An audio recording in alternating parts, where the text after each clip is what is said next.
There's plenty of memorable WWE celebrity rivalries, but one of the biggest was the Battle of the Billionaires. The chairman of WWE, Vince McMahon, versus Donald Trump. Donald Trump stayed true to his word, and about a month and a half after the storyline began, Donald Trump appeared live on Raw. Trump and McMahon opened the show, with Donald sharing his proposal. Trump pitched a one-on-one match at WrestleMania between himself and Vince McMahon. McMahon said no, claiming that after his Hell in a Cell match several months earlier, that his doctor advised him to never compete in the ring again. However, Vince countered and suggested that both men would find a representative to fight on their behalf. Trump agreed, but said that the loser would have to have their head shaved. At first, Vince McMahon refused, but after some persuading, Vince agreed, and the Battle of the Billionaires was on. As Vince was berating Stone Cold, Donald Trump came from out of nowhere and tackled his billionaire rival. In a last-ditch effort, Vince McMahon tried to sneak away, but good luck trying to outrun a former Marine. Lashley got Vince back in the ring, Steve Austin nailed McMahon with a stunner, and all three men shaved Mr. McMahon bald in front of 80,000 fans.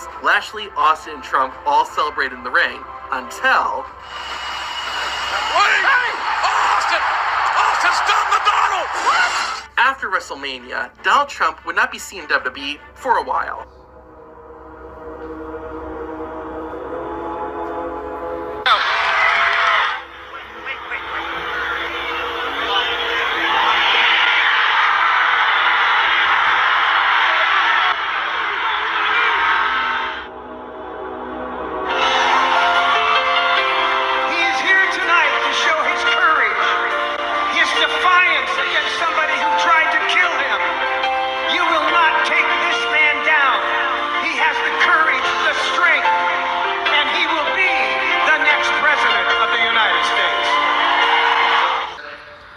I was in very serious trouble. They saw it. They saw me go down.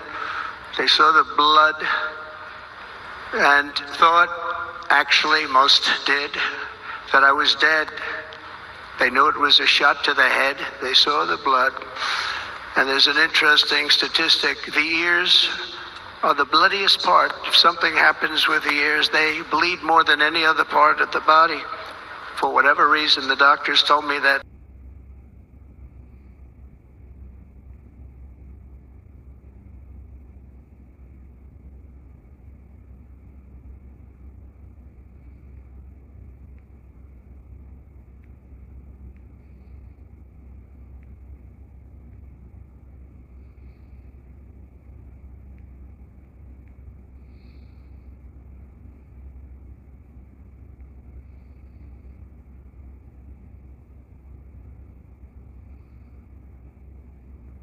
So many people have asked me, what happened? Tell us what happened, please. And therefore, I will tell you exactly what happened, and you'll never hear it from me a second time because it's actually too painful to tell. I started to, like this, turn to my right and was ready to begin a little bit further turn, which I'm very lucky I didn't do, when I heard a loud whizzing sound and felt something hit me really, really hard on my right ear. I said to myself, wow, what was that? It can only be a bullet. And moved my right hand to my ear, brought it down. My hand was covered with blood. Just absolutely blood all over the place. And moved my right hand to my ear, brought it down. My hand was covered with blood. Just absolutely blood all over the place. And moved my right hand to my ear, brought it down. My hand was covered with blood. Just absolutely blood all over the place. I immediately knew it was very serious, that we were under attack, and in one movement proceeded to drop to the ground. Bullets were continuing to fly as very brave Secret Service agents rushed to the stage, and they really did. They rushed to the stage.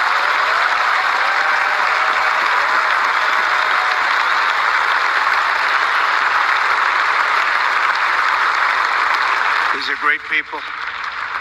at great risk, I will tell you, and pounced on top of me so that I would be protected. There was blood pouring everywhere, and yet, in a certain way, I felt very safe because I had God on my side. I felt that. You've spoken very passionately about how God saved your life, and I'm wondering, have you put much thought into why God saved your life? As in, for what purpose has He been shielding and protecting you? So, I don't know if you heard the question. You've spoken about God saving your life, that I've spoken passionately about it, and something happened because that was a miracle. I never looked that way. The audience was massive, and it was in front of me. I never have that particular graph. That was a graph on, as you all know now, that it's very, I think everyone knows it very well, but it showed the great numbers on illegal immigration. It was the lowest point we've ever had. And it was one that I use less than 20% of the time. It's always at the end of the speech, not at the beginning of the speech. And it's always on the left side, not the right side. And yet, for some reason, I called it. It's not on a teleprompter. I do things largely without a teleprompter, frankly, because it's hard to hold an audience if you're going to go for an hour and a half or 2 hours reading a script.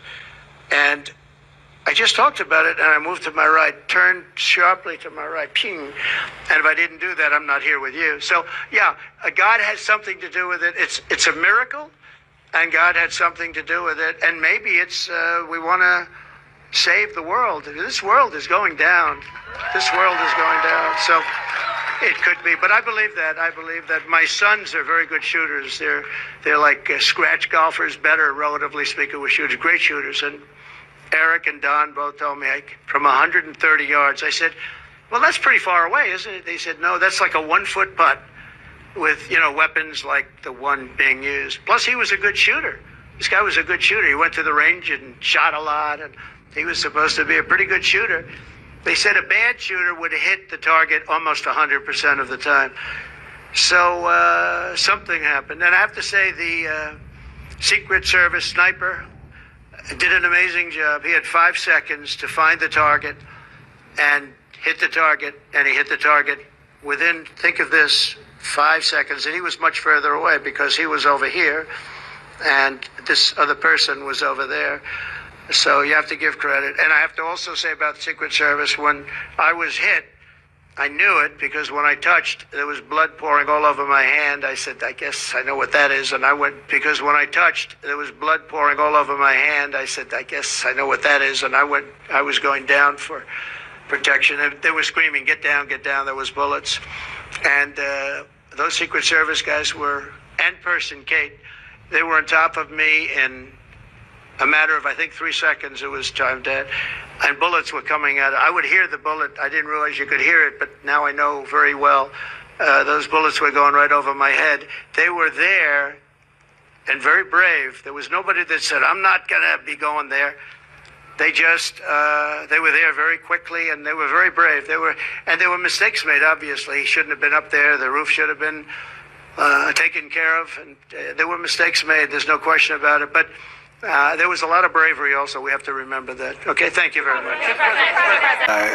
Getting much better. We're getting down to the small bandages. But it was a nasty one, and it was a nasty period. That was exactly 1 week ago from today, exactly. And, when you think about it, that's been a lot of territory covered. Who would have thought this was going to be happening? But it happened, and I got very lucky. Or God. I think it was God, actually.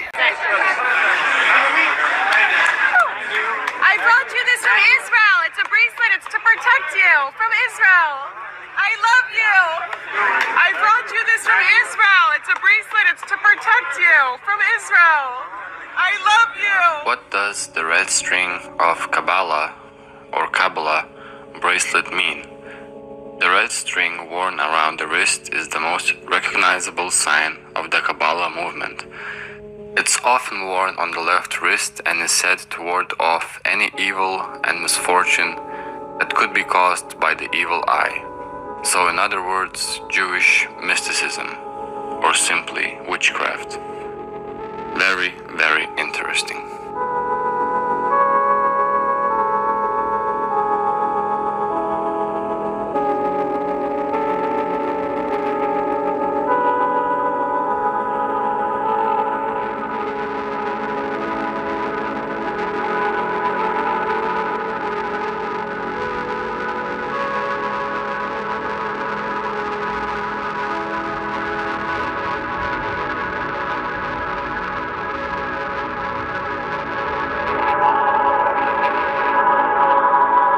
supposed to be a pretty good shooter. They said a bad shooter would hit the target almost 100% of the time. So something happened. And I have to say the Secret Service sniper did an amazing job. He had 5 seconds to find the target and hit the target, and he hit the target. A stunning statement from former President Donald Trump tonight. The former president vowing to be a defender of Jewish Americans if he wins, but also suggesting it would be their fault if he loses the election. Trump making the shocking remarks tonight while attending an anti-Semitism event in Washington, D.C. He continued the same theme later at an event for the Israeli-American Council, where he complained about his low support among the Jewish community. I am, my burden, because you're talking about this. But it's interesting. Put your mic up so we can hear you better. Okay. Put your mic up. Interesting. I was visiting Jonathan in his Jewish voice, so I went to the Jewish deli. And of course, we had the discussion on Trump. And I asked them, who is Trump to you? And you know what they said? Trump is our new Messiah, actually. Donald Trump, if you can hear us, please, Donald Trump, please save me. Donald Trump, if you can hear us, please, Donald Trump. Please save me. Please save me, Donald Trump. Please. I'm asking you. Please save me. Please save me. Please get these people away from me. In dear God's name, please stop these people.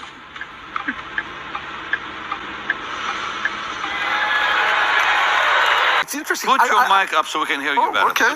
Put your mic up. Interesting. I was visiting Jonathan in his Jewish voice, so I went to the Jewish deli. And of course, we had the discussion on Trump. And I asked them, who is Trump to you? And you know what they said? Trump is our new Messiah, actually.